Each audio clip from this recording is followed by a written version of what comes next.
Hi. Welcome back. So, welcome back to the next episode. And look who is back, Jaina. God knows where he was, and here he is back again after two guests back to back in the last two episodes. Here he is. So, the two of us are going to talk about something very crucial in today's times. But before that, Jaina, how have you been? Quickly, some words from you. Been good. Moved to Gurgaon recently. Uh, the heat was there. Now the floods are here. So yeah, doing not too bad. Of the day. So the topic of the day before we quiz each other, guys, is in fact layoffs, job losses, something that has affected many of us, and in fact the two of us on screen, and we'll talk about all of that with as much honesty and transparency as possible, and we'll try to give back something from our own experiences of going through that process and what we feel is the sort of best way forward, and then we'll talk about it, right? So, but before that, let's talk about jobs and maybe some quiz questions around them, right? So, This person was fired from hmm, a Kansas City Star newspaper. okay. The reason they said that he lacked imagination and had no good ideas. He went on to start off a new company, which is legend right now. Who's this Lacked person? imagine. Okay, so I latch on to what you said that lacked imagination. So, imagination. I think this is Walt Disney. Is it Walt Disney? Yes. I So you see. Yeah, thought Walt yeah. Disney lacked imagination as Yeah, yeah. No, I didn't, but I'm saying well? because What? you stressed on that how you have. So that was the typical quizzer working out. But we all know this person from East India, the eastern part of India, for having done many other things, many other illustrious things in other walks of life. But he started his journey in an ad firm which was named DJ Kima in Calcutta. Who is this? Calcutta. Amitabh I've Bachchan. given you Calcutta also. No, Amitabh Bachchan. no, that's I think Bird and Company. But yeah. This Yeah. one more guess. What? Satyajit Roy. It is Great. Satyajit Ray. Yes, yes. So he started his advertising career in DJ Gamer. Yeah. So Steve Jobs was laid off from Apple. What did he start next? He started next. Yeah, that's the answer. Good, very good Okay, good. framing. I'm impressed by your framing after imagination of Disney and this. Not bad. Okay. So next one. You have read Tintin, right? All the books, have you? No, not much. But then, yeah, Not please really. go ahead. No, so Please go ahead. no, so okay, no. No, I was going to ask that there is a character called Joylan Wagner, right? So, what does he try to sell to Captain Haddock and Tintin in one of the subsequent books in the middle of the Rum. series? Here, what does he try to sell them? Bottle Again and of again. rum. Good guess, but he's a whiskey drinker. But yeah, this guy actually is. I'll give you one more hint. Like we you and I both get inundated with this product through pesky callers all through the day. Loans. Very close. So insurance, yeah. So Okay. so Joyler Wagner used to sell insurance, especially when Captain Haddock got a massive fortune by getting a hall, Marlin Spike Hall as a house. So immediately he was sort of targeted by this guy to buy insurance, and his company's name was pretty fascinating as well, Rock Bottom Insurance Company. So that's a Nice. funny, When you hit yeah. the rock bottom, you got money. Very hit the rock bottom. And talking of hitting rock bottom, so jumping right into the topic of the day, which is about job losses. When yeah, I mean it feels like it's a rock bottom, but is it actually, right? So and we will talk about a few aspects, and again, like I said in the intro, that we'll try to be as honest and transparent in sharing our own experiences and feelings and emotions as we went through it. So Jenna, what do you think? Like, is it about hitting rock bottom always, or is there a different way of looking at it? What do you think? Like, what is that job loss as a process? There is a reason why we actually are a bit jovial when we started off this conversation, which is actually very, very serious in nature, right? So, but then Yeah. we're still talking very in a very jovial manner right now. So, which is actually the reason why you are trying to do this is because you want to try to normalize this aspect of getting laid off. It's not the end of the world. You have Hmm. not hit the rock bottom. It's just another phase of life.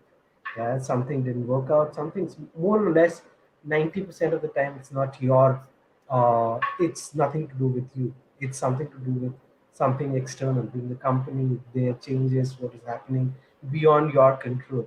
Even if it's under your control, it's never a reason to be feeling that this is the end of the world. That has been my absolute advice to everyone. Never feel that you're out of the league or anything. Try to be as normal as possible. This is not the end of the world. That's I think awesome advice, and I mean, but yes, I think it's one of those things, Jena, that it's easy. It seems like people hearing this will say it's easier said, right, than experienced, right? But you know, trust us when both of us say this. Both of us have been there, right? Correct. And that's the essence we will try to bring in sharing stuff, which is not just jargon or just something that sounds good. It's something that we absolutely believe in, right? Having been through fire like that, right? So I think both of us had gone through job losses ourselves, and one thing, Jen, I completely agree with you. I think there is a need to normalize the process, and I think that's what has happened. If you look at it, like salary increases has in general gone up, has happened a lot more frequently than what it had in the last few decades, etc. So with that has come the other absolute corollary, and the expectation that there will be potential job losses for some of those high payers, right? So that, and also if I look around and I see how people increasingly with every month and every week put on open to work and talk about job losses openly on platforms like LinkedIn, it tells me that the process of normalization, like you said, is happening more fast and more frequently, which is good in a way. I think there is a lot of acceptance all around from the job seeker and from the recruiter perspective. There are people who will always feel that this is not the right thing, right? So if you have been laid off, they will try to point it out upon you that you are the one at the wrong. And Yeah, more often than not, you'll find those people lying around, and those will be there in top-notch places and in big shot companies. But these will be the people who would be there for like 15, 20, 25 years in that particular company. They have not gone through the entire uh, lows and highs of going through different companies and going and then setting up their careers in a different manners, because they have always been focused on building a career in their own spectrum, the spectrum that yeah, they believe in. But you will find nowadays, specifically the last 6, 7, 8 years, because there has been lots of these companies which have come up in terms of startups and everything. There has been a greater acceptance of people who have moved from different places, who have kept on moving, and who are living a very you will say a life on the edge, which is where it's all there is never a dull day in their lives, because what is happening is day in and day out they are fighting for survival. The small companies are fighting for survival, yeah, and they're the ones who are working day in and day out, and they can get fired any given point of time. It do not yeah. matter about that person's caliber or anything, but then uh, something will happen. Something Mm. somewhere Yeah, will I give mean them. that typical five-stage process, wo anger, denial, acceptance, you go through all of that. Yeah, मेरे साथ खराब हुआ है and all that. And it's very natural, right? It's very human. I think it's part of that first bit which you highlighted. It's normal, right? So to go through that, but eventually when the reality hits you in, let's say, a few weeks, if not days, then you realize that you need to roll up your sleeves and almost take it as a job. Job hunting is a proper job, right? So no denying that. I think that's the first thing I want to say. Second, I think, and this is something that was realization for me. I realized that I was not alone. There were many like me, and equally like, and this was very surprising, a discovery within my own search, that I should help others while also looking for myself. I'll tell you how it helped me on two grounds. One, it sort of took the pressure off me of only focusing on only my state, and second, I think just by doing that, I felt that I was not alone, like The everyone. first thing you need to ensure is sit down and get a sense of calmness within your reality, because what is actually happening is your mind is playing a lot of is going through a lot of turmoil, because as Hmm. you rightly said, the 5 stages of grief is going to happen, and it's going to definitely happen to everybody, right? Yep. So you need to go through that 5 stages of grief while not being very I would say should not get into an action mode right away. Seep it in, uh, get your calm, get your mental stress off. What I did was I just went off for a holiday. I Hmm. wanted to get out of this entire um, you say the rut, and just move out to a setting wherein I can enjoy myself, be at Hmm. mental peace. So I went to the mountains and we had a good week outside. And this Hmm. gave me enough time to recuperate and think about what should be my next strategy, right? Hmm. Hmm. And this I would strongly recommend to everyone, because what happens is there are only so many openings that are there. There are only so many people you can reach out for referral. Now, if you're Hmm. wasting all of that on day one itself on things which may not be the right fit for you, Hmm. essentially you are missing out on a lot of opportunity, Hmm. right? So, which is where go out, pull yourself together, build up a plan of action, then come back to your city.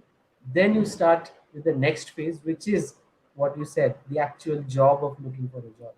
So Yep. the other thing, Jenna, I think I want to add to that is staying away from social media feeds, especially on professional networks, is a big help, because I think seeing too much of that conversation, uh, it does an unnecessary alienation of yourself. Like, I'll tell you what happens. Like, if you see someone who is, let's say, sharing a job of their promotion, and while you are going through that, what you are going through, that becomes an unnecessary, extra, uncontrollable hassle mentally for you, right? So one thing I definitely remember, those memes that we all post, like on Mondays, that we hate Mondays, that hit me. Like, I was like, I again want to be in a position to share memes to hate Mondays, right? So, but at that point, it was a painful realization for me that I don't even have that luxury, right? So, and when I was going through that Yeah. process of depression, etc., right? This is really important because everything hits you, every single thing. Every single thing, Like, yeah. yeah, like if somebody is getting a promotion or somebody is getting a new job, everything will hit you. Like, why could not I get that job? I would have, Yes. like, I would have been so much better. You will get start getting all those feelings, which are not very healthy. Yes. And this is actually a very good advice. And to think about advices, right? Uh, do you also think that the first thing that you should sort out is your CV? Yes, yes, I think absolutely. I mean, I was, just talking to someone who is in the sixth month of his, and this was last weekend, last Friday actually, sixth month of his break. I mean, since, and he was a person with someone who had 4 years of experience as a growth marketer.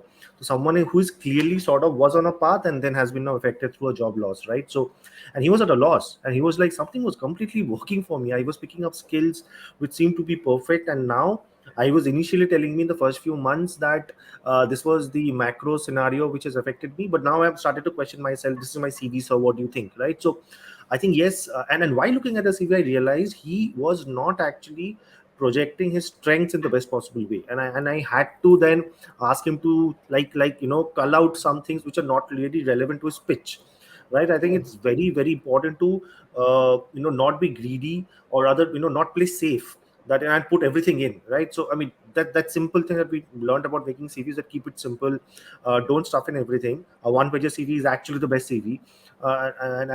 Let's not get desperate in while making a CV in a job loss as well.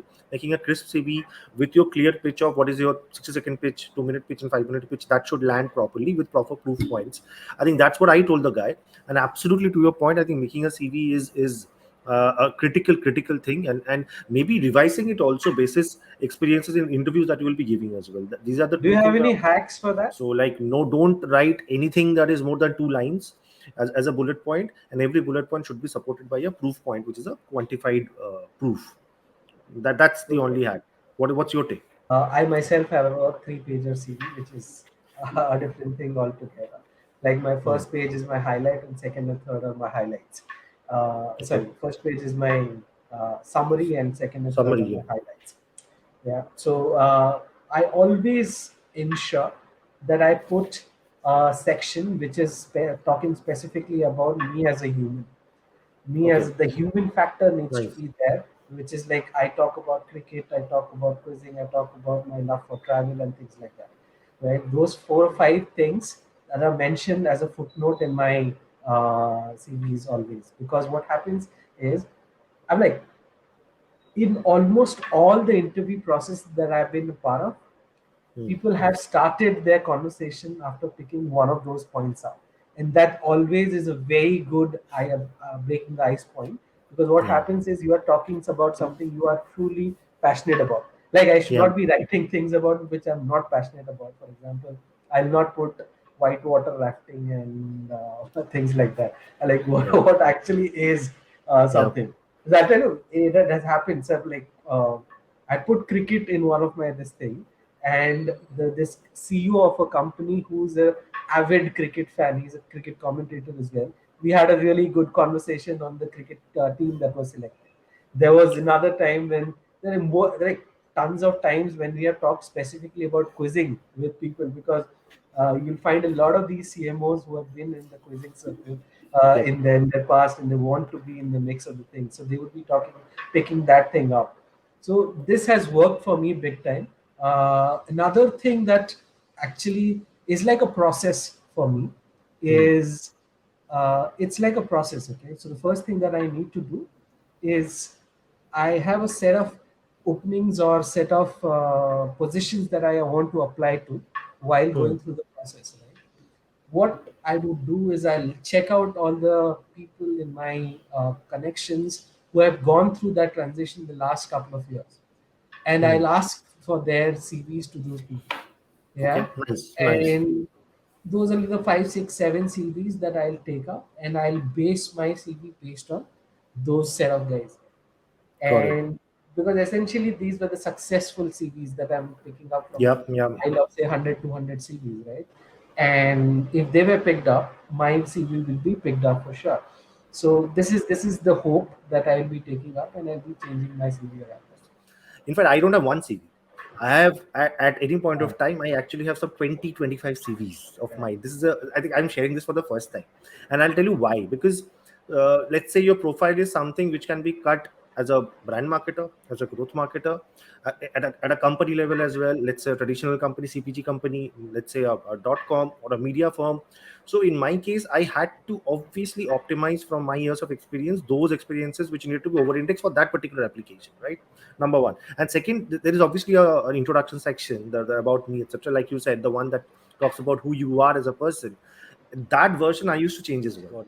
do you feel um, you should be putting things which you have not done actually Hmm. in your past role in your CV?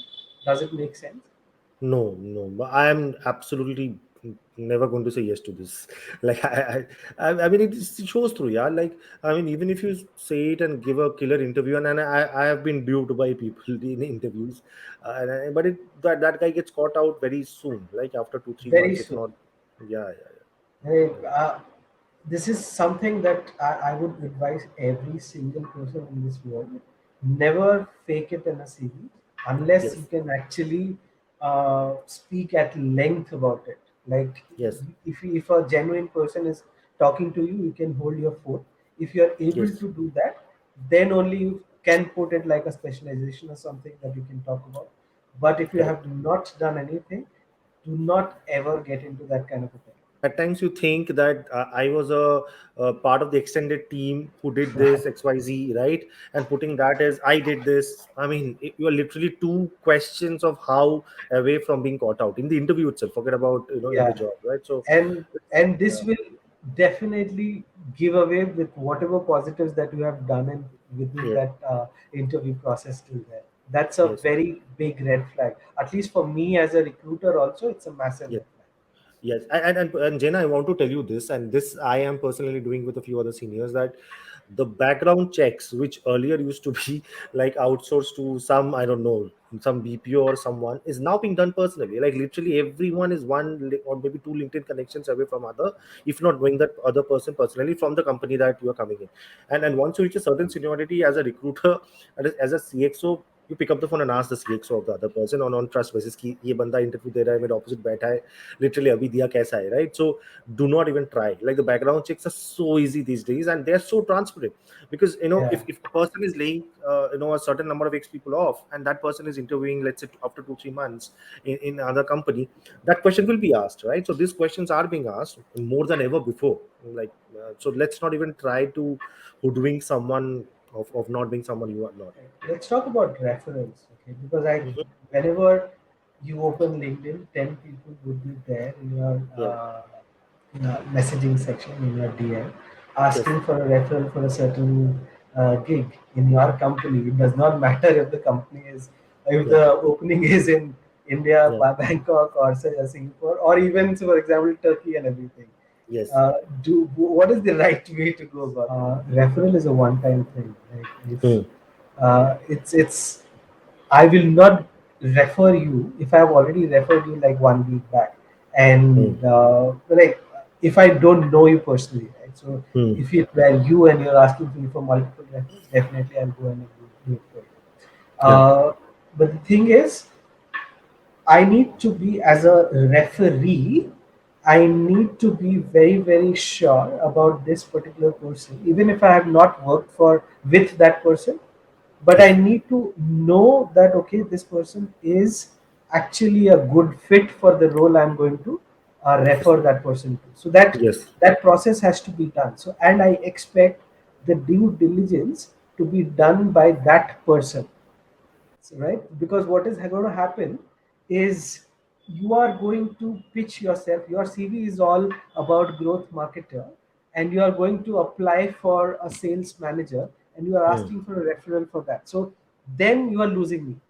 The Hmm. second thing is you need to have a pitch ready with you, a Hmm. small elevator pitch that can be like a message in itself in a DM, that Good okay, tip. this is the role Yeah. and this is why I'm fit for it. Do you want to talk about it with me? Like if I'm, this is the first thing that I look for whenever I'm seeing an invite from anybody, or if a DM is coming through. You cannot just ask me for a referral right away. You need to Hmm. be telling me that okay, this is the role and this is why I'm fit for it, and Yeah. then I'll go ahead and do anything that is going to do. Then the other aspects come through, right? So you cannot, uh, if I am in a certain geography, you cannot expect me to be working with the HRs of other geographies and Yes. things like that, right? Even if you're like really close friend of mine, I cannot help you at all. Those geographies are different altogether. Just shifting gears to another set of questions, that how should you identify the openings to apply for? Is there a better process of basically, like, do you widen the funnel, or do you, like, aim for conversion? How do you apply for which opening to go after? So the first thing that you need to ideally do is go into LinkedIn and start doing a proper search on exactly what role fits you point to point, right? So like it's very simple. The job that you are doing today will have the highest chances of you getting a job if the role is very much similar to what you have. Then you create your priority two, which will be something which is Hmm. 50% of what you are doing right now, but the job's 100% requirement is what you have done in the past. So, for Okay. example, if you are a digital marketing head at your company, you can apply for a social media head or a performance marketing head or that kind of thing, even if that is just part of your overall mandate. So that'll be your P2, then P3 will be something which is a larger level. P4 is something which should ideally not come to you in the end. So you should Yeah. only look at P1 and P2 right now. So that is how I'll segregate all the openings that are there. And I think that analysis is important, because it will again otherwise show up in the assessment process itself, like, because one thing I can tell you, that if you are in a break situation, in a job loss situation, as a candidate, you will be analyzed even more harder than someone who is Right, coming in from a correct. job, right? So you better then do a good job of the role itself in the first place. Yeah. Yeah, you actually nailed it properly, right? Because there will always be the dogma of this particular thing, that Yeah. if you've lost your job, Yeah. the recruiter is always thinking that there is a chance that this person is lying, right? Yeah. He has been Yeah. fired Yeah. for. It's a very plausible sequence that that person has a 10% doubt on your Yeah. story. So So moving on to something that is, I think, most critical, which is the compensation question, right? So you are drawing, let's say, X lakhs per annum, right? So as your last drawn CTC, how does that scenario spell out in the first few days, weeks of your job search, and then as the duration sort of goes along, does it change? like in my experience, the expectation sort of remains the same as you would if you are looking for a job switch, even while being in a job in the first few weeks. And then with the desperation, like if I draw a graph, with desperation going up, your expectation sort of starts leveling down, and you start then Correct. rationalizing, right? And then you start doing the maths that, okay, what is the bare minimum number to sort of stay afloat, and then, let me get back to the game and then see, right? I actually am somebody who will go in with, okay, this is my worth. I'm not getting down from here. Anything Okay, below so that, yeah. yeah, this is something that I will play out in the first couple of months for sure, Yeah. till I start getting desperate. And desperation is where you will meet a lot of bad people as well who will try Hmm. to lowball you, but it's best to avoid the lowball offers, because if you're good at it, you will get at least the market level, whatever standards that are being set. Whenever a process starts off, there is always the question of what is your expectations, and I always keep it like very flexible. This is where I am right now today, and I'm very flexible on what can be my compensation that you can offer me later on, and we can Got it. have that conversation, because ideally I want the process to start off right. Yes. If I have nothing, if I have like 10 processes right now, some of them at advanced levels, then I Yes. will not be in a position to like bargain, right, negotiate in a different sense. Like, this is what I want, and I want to go ahead with this thing. No, I liked how you answered the question by cross-tabbing the stage of the hunt where you are at, Yeah. right? So it's not just a subject of XYZ number that you're drawing or what you have in your head. It's also where you are in your hunt. I mean, and it's okay. One way to look at it is the longer it goes, it's and then, you reduce your expectation. It's not so simple, right? It's also the number of conversations that you are having at that point of time, right? How many are there at the top of your funnel, right? So we are Right. marketers, we can't move away from the funnels. The preparation, I think we need to talk about that as well, right? So what do you need to do for the preparation of the interview, right? So how do you prepare for the interviews? How deep you need to go for preparing for the companies, and what all levels are there? Like, one is the person that you are looking after, simple look up his profile, see his talking points, potential talking points. One is the company, one is your own strengths. What else? Some interview prep tips from you. My first aspect always is to know the interviewer, know his interests, and Hmm. accordingly prepare in a manner that, okay, I'm not. So, for example, if somebody is a traveler, I would try to break my ice like that. Like, where was the last? Are you coming in from a holiday and things like that? You pick up certain tips from their Yeah. Instagram or Facebook or LinkedIn, and those kind of talking points you can put. That's number one. Number two is always to be prepared in totality about the role that you are applying to, the company that you are applying to. Sharing that there is a tool called Crystal Knows.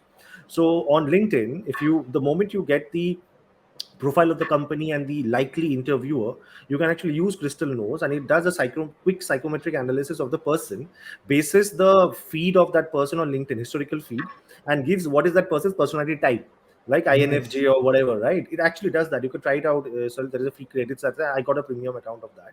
And it's, by the way, massively used by B2B marketers to understand their account based marketing targets, right? This tool. So and then that also tells you that what is that person's conversational style. Is it more direct, or does he like elaborate answers thought through? So basis that, you can actually pitch not just your resume differently, the introduction section, and also your answers later while you get into the room, right? So I think that sort of preparation really is needed, but it's a lot of hard work. Do the very basic things like going through their website, going through their user journeys, interfaces, how they talk, what is the The kind investor of uh, presentations, if it's a yeah, publicly listed, all yeah. correct. And it's obviously those things come through, right? And all the things that are there in news for them. Are there any merger Yes. activities? Yes. And those kind of conversations that you need to be ready The to. HR sends the email that the XYZ person and whatever ABC company, right? So I mean, you split it up, right? One, understanding the person through and through, and second, the company, right? The person, then what I'll do, I'll go to Google, and then in our line of work, there are a lot of interviews of that person in conferences, Yeah, etc., that come in, right? So correct. that's a good 20-30 minute, and the more recent it is, the more view you have of what he's thinking about the strategy, etc., right? So that's always a big help going through that interview. Second, of course, I mean, on some PR releases, etc., that helps what has been the latest release, product launch, etc., strategy front, uh, and then also then to the company front, absolutely going beyond the homepage, right, and the products, understanding the features, user journey, like you beautifully mentioned. Absolutely, yes. If you have some free analytical tools, do analyze what is their, Yeah, MAU, etc., and that's an easy conversation. I mean, these are free numbers for you to talk about, right? So, and it shows you rigor. Then that rigor will already get you immediate respect if you just start showing that level of research in the first 5-10 minutes. And then if there is, and there is lot of effort being put in by companies in preparing their investor presentations well, with a lot of rigor. That's absolutely a low hanging fruit. Like, go through those first last 2-3 like quarters, or annual reports. That will tell you how the company is going after in the next 3 to 6 to 12 months, or maybe even beyond. If it's that long term thinking a company, it will also give you a lot of confidence as to the company that you're going after, right? So that they are strategically well placed, right? So I think this has been my go to things. And of course, if I know someone, and absolutely going to make a call in that company, and talk about, doesn't matter which function he or she is in. I mean, largely in our case, it's someone in marketing and growth that you know already. So right. you pick up the phone and talk to that person. Yeah. So yeah, these have been my port of call. Yeah, so to prepare for a company and a person. What about also upskilling? Because in general, even while someone who is in a day job and otherwise, upskilling is today the name of the game, right? So I mean, you cannot upskill enough, it seems like these days. So what about the person who is in between jobs, who is looking for, looking to spend his day every day, looking for finding the next job, but he or she should also try to upskill as well, and how does the person go about it? You cannot upskill right away just by looking at certain videos or appearing for certain courses and everything. Correct. Unless and until you have actually worked on certain projects and you have actually delivered certain things, that you will not be able to upskill yourself to a certain level.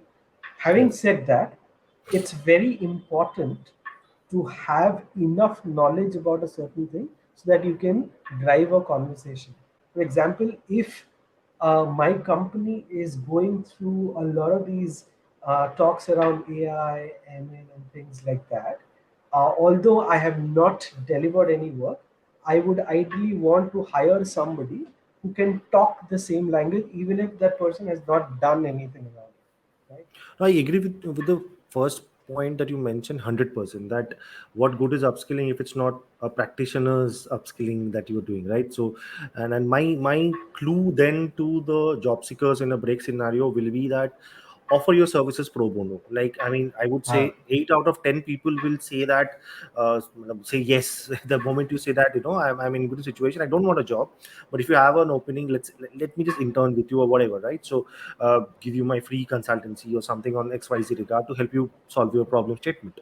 So I mean, that is great upskilling. That's a good training ground for you to maybe do some things with no shackles, no obstacles of your day-to-day job pressure, right? So what's the worst that will happen? They'll ask you to stop giving free consultancy, right? So I think that's what I will suggest. And yeah, when you keep trying those things which you always wanted to try but you couldn't, which probably will come in handy for the in roles which you are now targeting, right? The new stretch roles, that right. and the new jobs that you're going after. I mean the pivots that you want to do to sort of remain more relevant, right? So maybe if relevance was a reason why you lost the job in the first place, that's one hack and solution I would give you.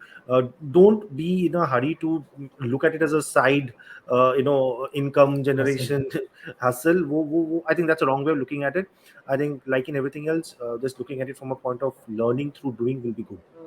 Biggest contribution that you can do to any of your friends or acquaintances venture is your time, by Yes. giving your time, because you have Yes. spent certain amount of time in the industry right now, Yes. and your time is invaluable, and if it is coming for in pro bono, then nothing like it. So like, I always make it a point to keep helping my friends who are going through this thing, because that gives you, in a way, mental peace also Mm, these kind of scenarios. correct. Because what happens is, uh, you are working day in and day out. You're thinking about work throughout the week and Yeah. throughout the weekends, right? And when you get these kind of projects at these kind of junctures, this always helps to keep your mind Yes. from talking about Absolutely. 100 different voices in your Absolutely. head, right? Absolutely. Yeah, yeah, true. And Jenna, you and I both are big fans of sports, and I'm surprised that we didn't make one sporting reference. But I mean, it's almost like think of Jasprit Bumrah, right? Like he's away from the game for so long. I mean, what is he going through? Like it's so easy to take their names that they should be playing, etc. But imagine what they're going through as well. I mean, definitely they don't want to stay away from the game for so long. But yeah, Right. at times that's the throw of the dice. So you follow that, right? So I Yeah, mean, any just 10, you 15 are a years. practicing cricketer. Yeah, you have any reference, sporting reference to No, sum it that's all what up? I'm saying. So, for example, like right now, uh, we've been playing corporate cricket and all. That's about it, right? So, and our corporate cricket, we are already past our physical prime, so to say, and we're 35 and all.